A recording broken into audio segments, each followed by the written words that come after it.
നിങ്ങളുടെ favourite shows ഇനി ഒരിക്കലും മിസ്സാവില്ല. ഇപ്പോൾ C5-ലൂടെ കാണും നിങ്ങളുടെ ഫേവറേറ്റ് ഷോ തികച്ചും സൗജന്യമായി. സഞ്ജു എന്നല്ല, മംഗലശ്ശേരിയിലെ ആരും ഇപ്പൊ ഈ വിവരം അറിയാൻ പാടില്ല. മറ്റൊരു പെണ്ണുമായിട്ട് അവന്റെ വിവാഹം നടക്കാൻ പോകുന്ന സമയം ഇത്.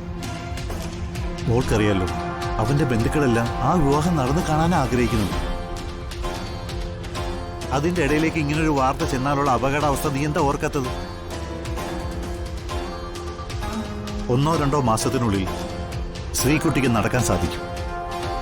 അത് സഞ്ജു അറിഞ്ഞാൽ അവൻ പിന്നെ ആ വിവാഹത്തിന് സമ്മതിക്കൂ?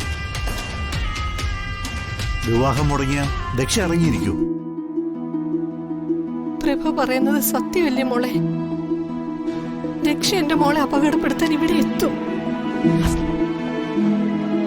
സഞ്ജുവിന്റെ കൂടെ ജീവിക്കാനുള്ള ഒരു ചിന്തയും ഇപ്പൊ ശ്രീകുട്ടിയുടെ മനസ്സിലില്ല. അതിനായിട്ട് നീ ചരട് വലിക്കുകയും വേണ്ട. അവൻ തിരിച്ചു വിളിക്കുക. നീ അവനെ വിളിച്ച് ഇവിടുത്തെ കാര്യങ്ങൾ പറയാറുണ്ടെന്ന് എനിക്ക് മനസ്സിലായി. ഇനി അത് വേണ്ട മോളെ.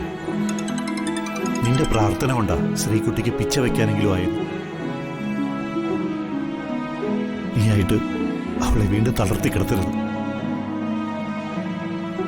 അച്ഛന്റെ അപേക്ഷ.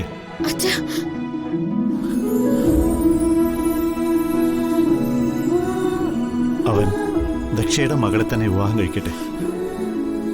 മംഗലശ്ശേരിക്കാരുമായിട്ട് നമുക്കൊരു ബന്ധവുമില്ല. ശ്രീകുട്ടിയും കൊണ്ട് ഞാൻ ആ വീട്ടിൽ നിന്ന് ഇറങ്ങുമ്പോൾ തീരുമാനിച്ചതാ.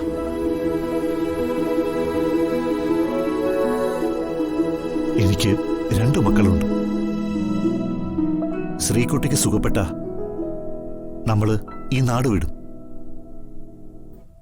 പിന്നെ നമുക്ക് നമ്മുടെ ജീവിതം.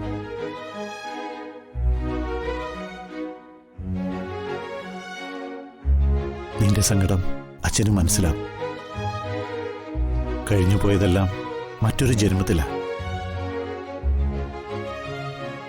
ആരോടും ശാപവാക്കുകൾക്കോ പ്രതികാരത്തിനോ ഇനി എന്റെ കുട്ടികൾ ഇരയായി തീരാൻ പാടില്ല.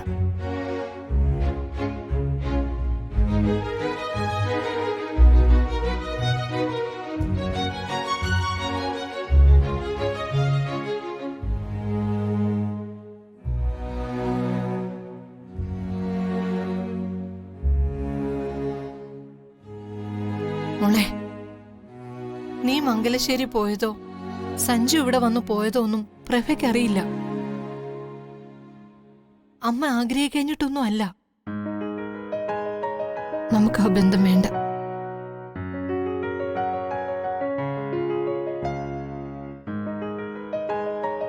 ശ്രീകുട്ടി എഴുന്നേൽക്കാൻ ശ്രമിച്ച കാര്യം പുറത്തൊരു കുഞ്ഞു പോലും അറിയാൻ പാടില്ല. നമ്മൾ ഈ നാട് വിട്ടു പോകുന്നതുവരെ അത് രഹസ്യമായി ഇരിക്കണമെന്ന് പ്രഭയ്ക്ക് നിർബന്ധമുണ്ട്. അമേരിക്കയിലെ ഡോക്ടേഴ്സ് വരെ എഴുതി തള്ളിയ കാര്യമാ. അവിടുന്ന് അവളെ ദൈവകൃപ കൊണ്ട് ജീവിതത്തിലേക്ക് കൂട്ടിക്കൊണ്ടുവന്നിരിക്കുന്നത്. സഞ്ജുവോ മറ്റാരെങ്കിലും ഈ വിവരം അറിഞ്ഞ് മനയിലേക്ക് വന്നാലേ പ്രഭയ്ക്ക് അത് താങ്ങാനാവില്ല.